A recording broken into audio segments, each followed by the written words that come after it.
Hai, balik lagi bersama saya Yam di acara podcast kurang dari 30 menit.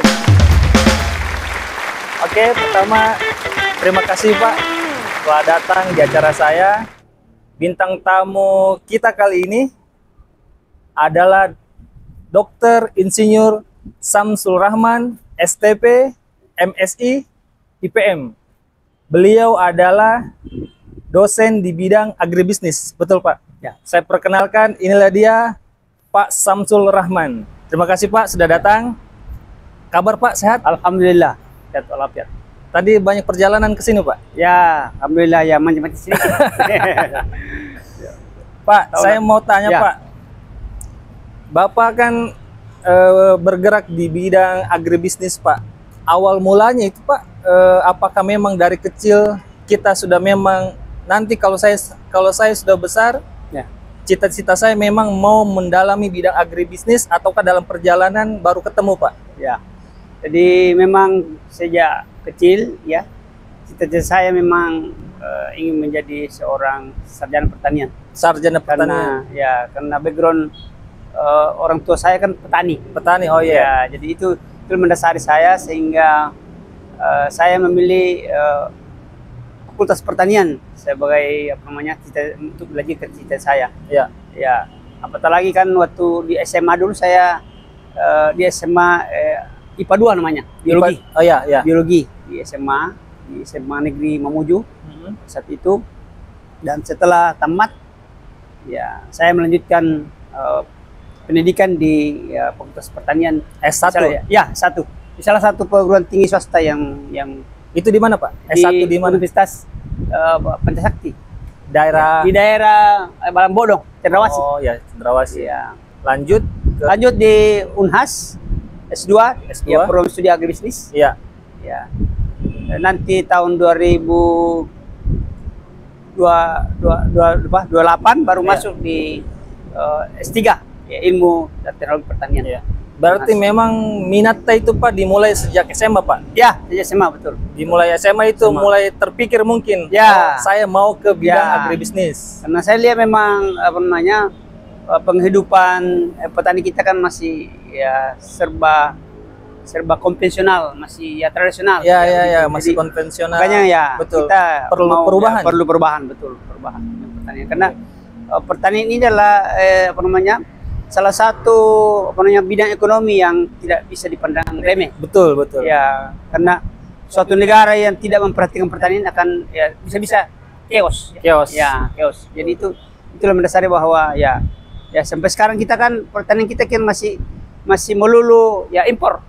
Ya, betul. Jadi, segala sesuatu yang masih impor. Ya, Pak. jadi maksudnya padahal negara kita ini kan berbasis kaya sumber daya. Kaya sumber daya. Tapi ya ironisnya kan ya masih mengimpor beberapa bahan terutama beras. Ya. Padahal sebetulnya kita juga mampu pada memproduksi. Betul. Nggak tahu apa yang salah di situ. Karena ya kita penghasil beras. Ya. Tapi ya masih mengimpor beras. Ini salah. Oke. Jadi, Pak, tunggu dulu sebelum kita lanjut nih Pak, buat teman-teman yang menonton supaya tahu dulu Pak mengenai info agribisnis itu seperti apa gambarannya. Tolong koreksi saya Pak kalau misalkan salah infonya. Jadi agribisnis itu adalah ilmu yang mempelajari semua aspek bisnis terkait dengan produksi, pengolahan, distribusi, dan pemasaran produk pertanian. Ya. Betul. Itu mencakup seluruh rantai nilai mulai dari input pertanian seperti benih, pupuk, peralatan, sampai produk jadi sampai ke tangan konsumen. Kurang lebih seperti itu ya Pak. Bidangnya agribisnis. Ya, intinya mulai dari lahan sampai meja makan. Ya, betul. Mulai dari lahan sampai meja makan. Tersedia di meja makan. Ya, itu intinya. Bahasa kasarnya. Ya, jadi untuk para penonton, gambaran umumnya itu seperti itu, dari lahan sampai ke meja makan. Ya. Oke.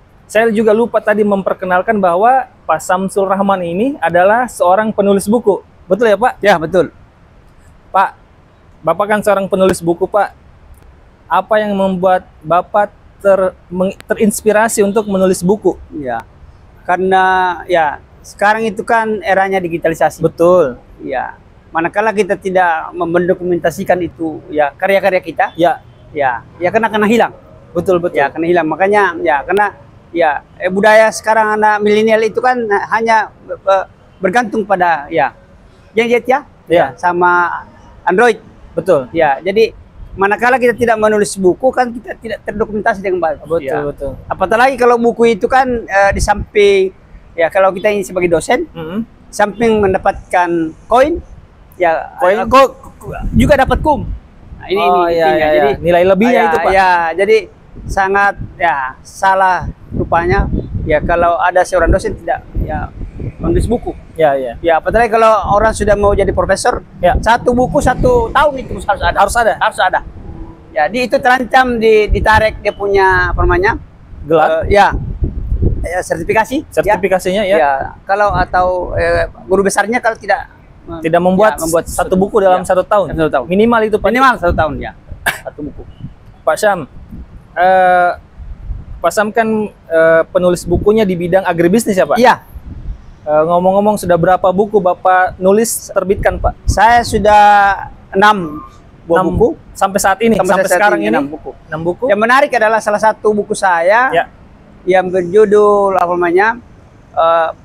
Pangan sumber pangan Palado sebagai sumber pangan alternatif berbasis hutan. Berbasis hutan. Itu sudah diterjemahkan ke dalam 6 bahasa di Eropa. 6 Bahasa bahasa di Eropa. Prancis, bahasa Italia, Oke. bahasa Rusia, Ya, Portugal, Jerman. sudah 6 bahasa, oke. Ya, Dan sekarang itu buku sudah terbit, ya. terjual atau bagaimana Pak? Pihak penerbit yang di Lituania di negara Eropa Oh gitu. diterbitkan.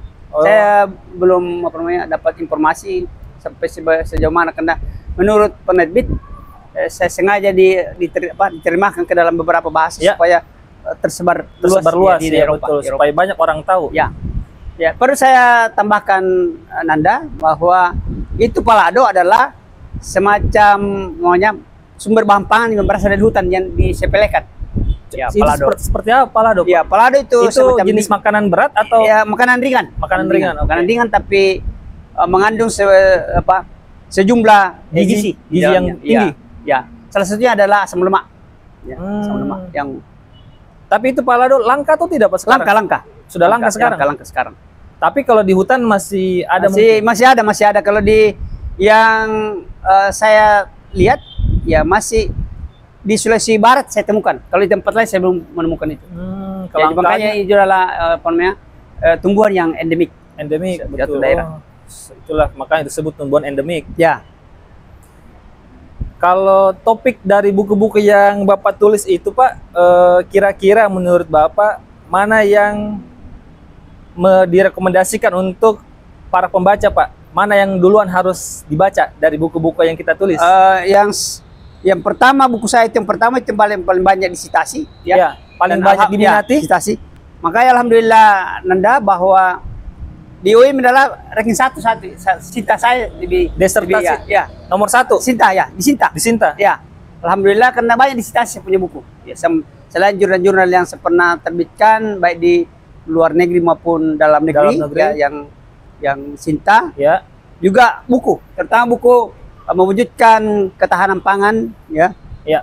Melalui diversifikasi pangan. Ya. Itu saya punya buku yang banyak disitasi oleh orang. Karena menariknya yang tempat saya menerbitkan buku itu adalah kita terbitkan buku di situ dan mereka yang jual secara online. Oh, ya. Penerbit yang menjualkan? Ya, menjualkan betul. Jadi kita dapat royaltinya. Oke. Royaltinya dari jumlah produk yang terjual itu Pak baru kita dapat royalti. Ya, ya biasa kan saya share itu. Saya bukan gagahan atau mau dibilang ya sehingga saya share supaya teman-teman tahu bahwa kalau kita menerbitkan buku ya seperti saya bilang tadi samping ada kumnya juga ada koinnya. Iya betul. Ya. Selalu kita share itu setiap pembelian 15% dari setiap penjualan buku harga buku. Dari satu harga buku itu 15% royalti ke kita Pak. Ke kita ya. Wah, dan alhamdulillah ya. Makanya biasa begini saya biasa katakan kepada penerbit mohon di saving saja karena nanti akan saya gunakan untuk membuat buku berikutnya. Buku berikutnya. Kalau ada sudah ada royaltinya seperti itu. Oke. Rencana ke depan Pak ada lagi mau membuat Ya, buku? saya Sekarang kan sudah 6 buku Pak. ya Berarti mau ada rencana buku ada ya ke-7? sudah sementara di konsep-konsep. Jadi mulai dari dipikirkan itu Nanda bahwa sampai terbit itu buku sekitar 3 sampai 4 bulan lah sudah bisa selesai. Pengerjaannya itu Iya, Pak. pengerjaannya. 3 sampai 4 bulan. Karena menariknya yang saya langganan itu penerbit itu adalah The Publish ya, yang berada di Yogyakarta. Ya. Sudah ada template-nya. Ya. Tinggal kita masuk bahan-bahan. Oh, Jadi kepada teman-teman ya, terutama kalangan dosen ya, kalau mau menerbitkan buku ya di The Publish dan sudah ada template-nya. Tinggal kita masuk saja. Ya, bahan-bahan yang kita sudah kumpulkan. Itu menulis begitu Pak butuh penelitian dulu atau dari pengalaman? Di combine. Combine. Selain dari penelitian, Ya. yang lebih bagus lagi kalau di penelitian. Iya, ya. Ya seperti tadi saya katakan, penelitian saya itu kan ya tadi saya katakan Palado ya. Iya, Palado sumber pangan dari hutan. Ya. Itu yang menginspirasi saya untuk membuat buku. buku. Sudah berapa? Salah satu buku yang banyak juga disitasi itu adalah teknologi pengolahan tepung dan pati berbasis tanaman hutan. Teknologi Ya. pengolahan tepung dan Dan pati. Pati yang berbasis tanaman tanaman dari hutan. Iya. Saya minum dulu Pak. Ya, silakan. Menarik juga itu soal buku Pak. Ya, Karena saya pikir sulit juga mungkin Pak Di kalau Iya, untuk memang. membuat, makanya harus kita istilahnya menyimpan data itu dalam sebuah buku. iya. Karena kalau kita tidak menulis, Ya. bisa jadi terlupakan ke depan. Ya, betul. Oke Pak, saya lanjut Pak. Ya, Pertanyaan selanjutnya, bagaimana Bapak melihat perkembangan agribisnis di masa depan, terutama dalam menghadapi tantangan global, Pak? ya.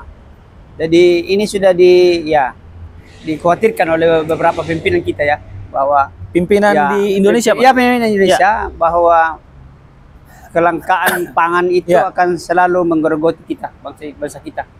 Ya. Kenapa? Karena penelitian menunjukkan bahwa ada 100 hektar ya lahan yang terkonversi setiap tahunnya. Setiap tahun? Ya, 100 hektar untuk kebutuhan kebutuhan kawasan industri lah, pembangunan lah, perumahan lah. Nah, itu.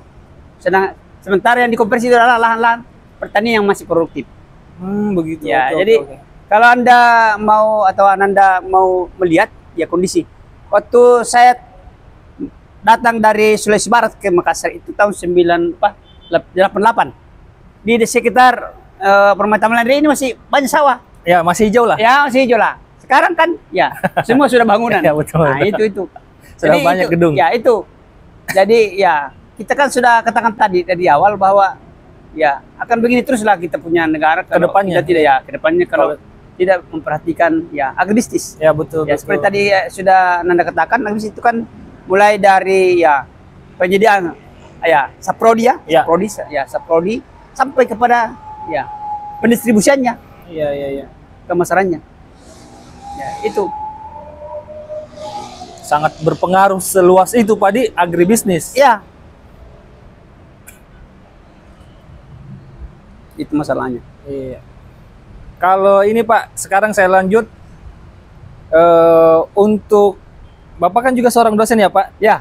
Sebagai seorang dosen, bagaimana Bapak melihat peran pendidikan untuk memajukan sektor agribisnis Pak? Ya, dari peran pendidikannya. Ya, saya sudah beberapa kali ikut kegiatan yang digagas oleh Polbantang.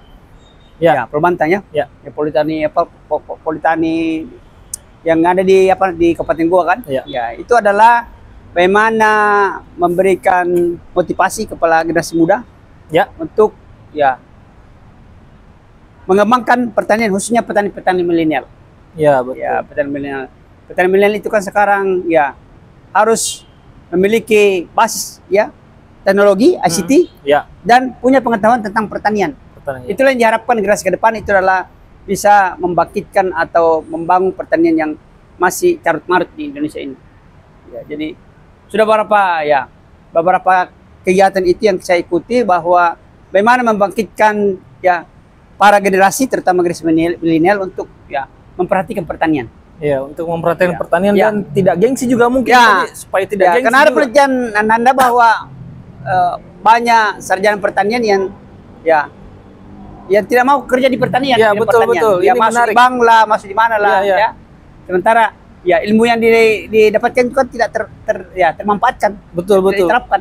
Betul. Padahal juga Pak, saya melihat kalau dari anggaplah lulusan dari pertanian itu Ya, tidak ada salahnya kembali ke kampung ya, halaman betul. untuk Ya. membawa ilmunya Ya, itu. itu yang kita harapkan dari seorang dosen kepada mahasiswa, bahwa setelah Anda selesai menyelesaikan studi Ya. di pertanian, ya, dimohon untuk kembali ke kampung Bangda, halaman. ya, Betul. kampung halamannya. Ya. Apa saja ya Iya.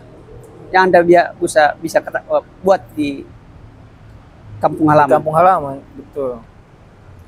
Pak Syam, Ya. untuk saat ini apakah ada penelitian yang menarik yang sedang Bapak lakukan, Pak? Yang saya lakukan Saat ini, Pak? ya, Ya. tahun kemarin, tahun 2022, saya mendapatkan hibah penelitian dasar Ya. dari Kementerian Ristek Dikti tentang pangan fungsional. Pangan fungsional. Iya, pangan fungsional. Pangan fungsional itu adalah berfungsi sebagai meningkatkan imun, meningkatkan kesehatan. Ya. Imun tubuh, Pak. Iya, imun tubuh. Itu adalah ada salah satu daerah di Kabupaten Mamuju, Ya. Sulawesi Barat, Hmm. yang punya tradisi atau budaya menggunakan ramuan-ramuan herbal. Ya, ya. Ya, herbal dari beberapa jenis tumbuhan, ya, diramu menjadi satu dan dijadikan sebagai sebagai minuman, ya. Sebagai minuman, Pak. Ya, minuman fungsional, minuman sehat. Penjaga imun tubuh. Ya, imun tubuh. Itu yang saya teliti. Ya. Saat ini, Pak. Ya. Tahun 2022 itu. Oh, 22 ya. itu, oke. Kebetulan kemarin waktu saya ajukan lagi 2024, Ya. ya untuk belum barangkali ada kendala barangkali, jadi saya Belum tidak diterima ya. belum keterima ya, Pak? Ya. Oke. Pak Syam, saya lanjut lagi ya, Pak, pertanyaannya. Inovasi apa yang menurut Bapak akan sangat berpengaruh di masa depan, Pak? 5-10 tahun ke depan tentang agribisnis, Pak? Ya, jadi inovasi itu adalah membuat ya produk-produk pertanian yang ada, Ya. jangan hanya dijual secara ya produk primer.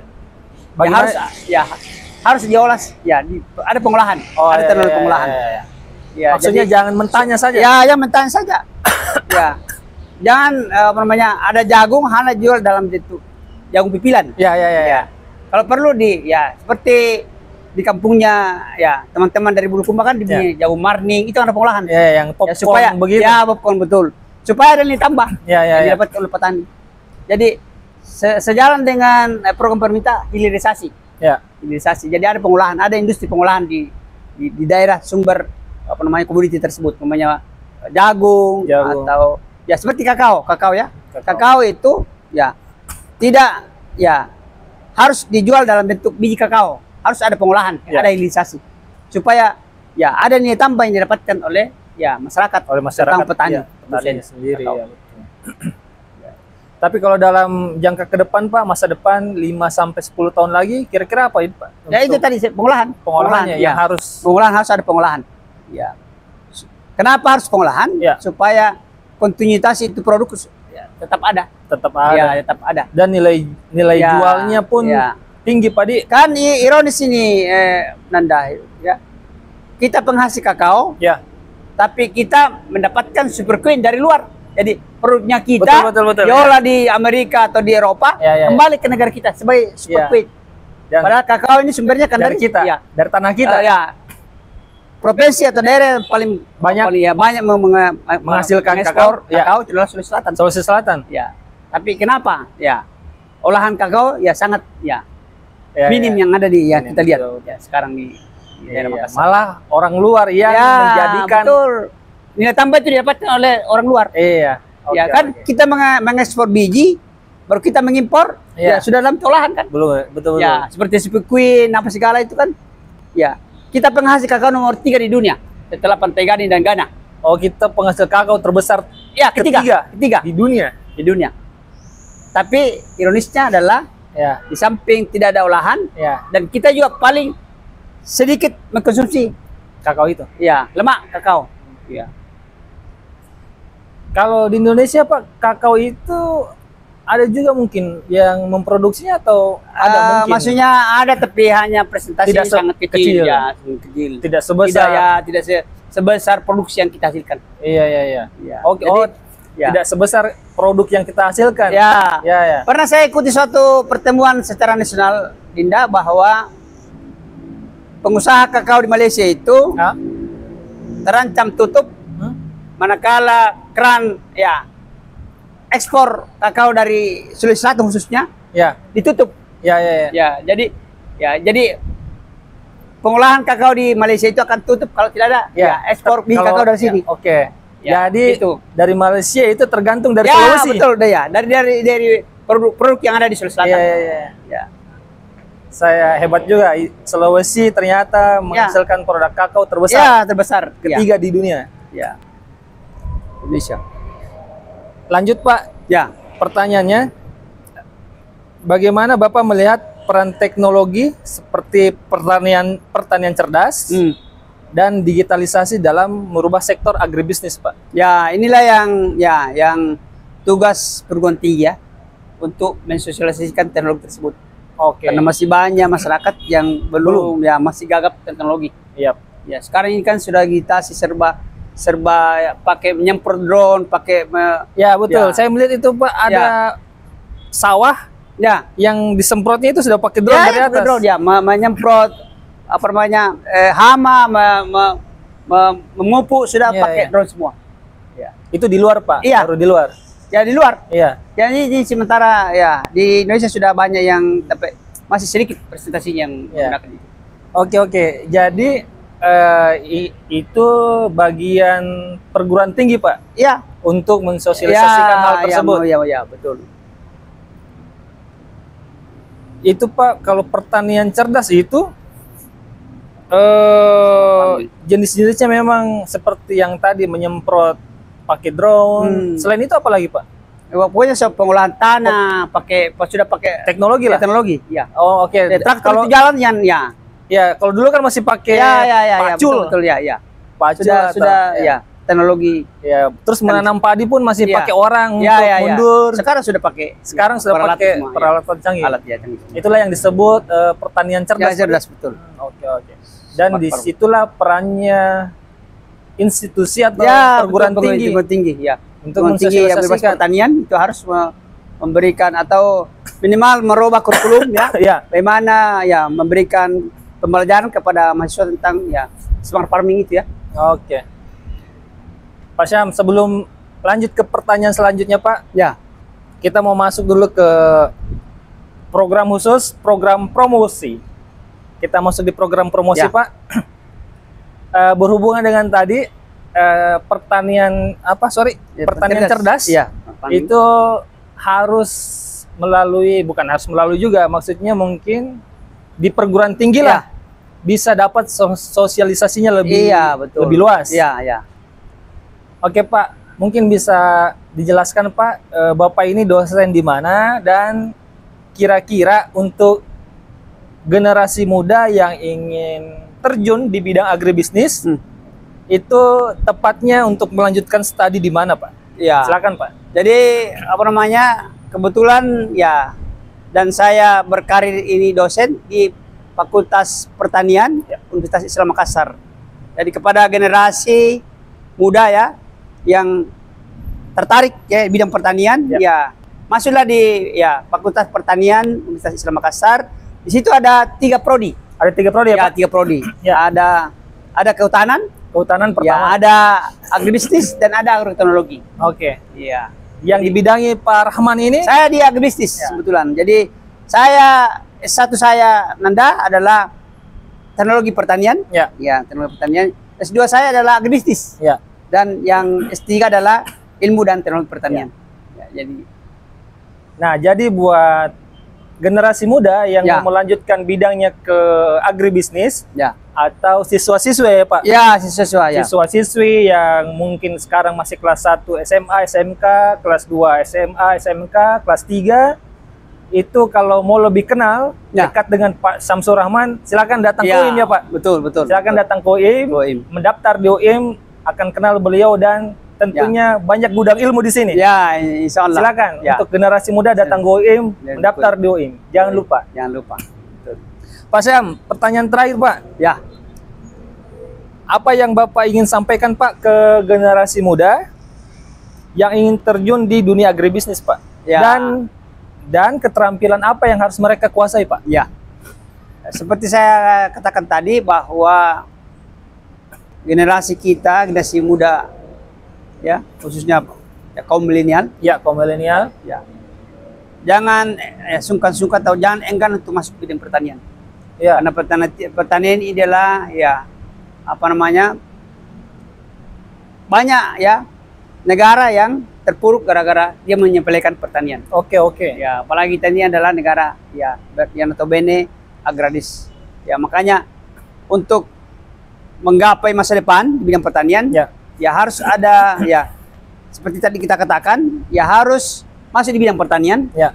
Dan jangan lupa ya belajar ICT. Ya, tentang harus ya, ada ICT-nya, ICT-nya harus ada. Ya. Bagaimana Anda mau memasarkan produk kalau tidak tahu? Betul. ICT utama. Jadi kan ini kan era digitalisasi. Era digitalisasi. Ya, jadi kenapa itu petani ya diperdayakan oleh pedagang? Karena mereka tidak ya kenal dengan ICT. Oke. Ya, jadi di samping harus punya ya basis ilmu pertanian, juga harus memiliki ilmu yang namanya ICT. Ya. Harus minimal basicnya lah Pak. Ya. Basic ICT harus punya. Betul. Ya, karena bagaimana mau berkembang dia punya usaha kalau tidak punya tidak kenal punya ICT. Oke. Ya. Itu yang saya biasa tekankan kepada mahasiswa saya bahwa Anda belajar pertanian tidak masalah, tapi ICT juga jangan dilupakan. Jangan dilupakan. Ya, jangan dilupakan. Oke Pak Syam, terima kasih banyak waktunya sudah hadir di acara saya. Sama-sama. Semoga lain waktu Pak. Ya. Masih Bapak mau hadir Pak. Siap. Ya. Oke teman-teman, terima kasih banyak yang sudah menonton. Saya akhiri. Wassalamualaikum warahmatullahi wabarakatuh. Waalaikumsalam warahmatullahi wabarakatuh.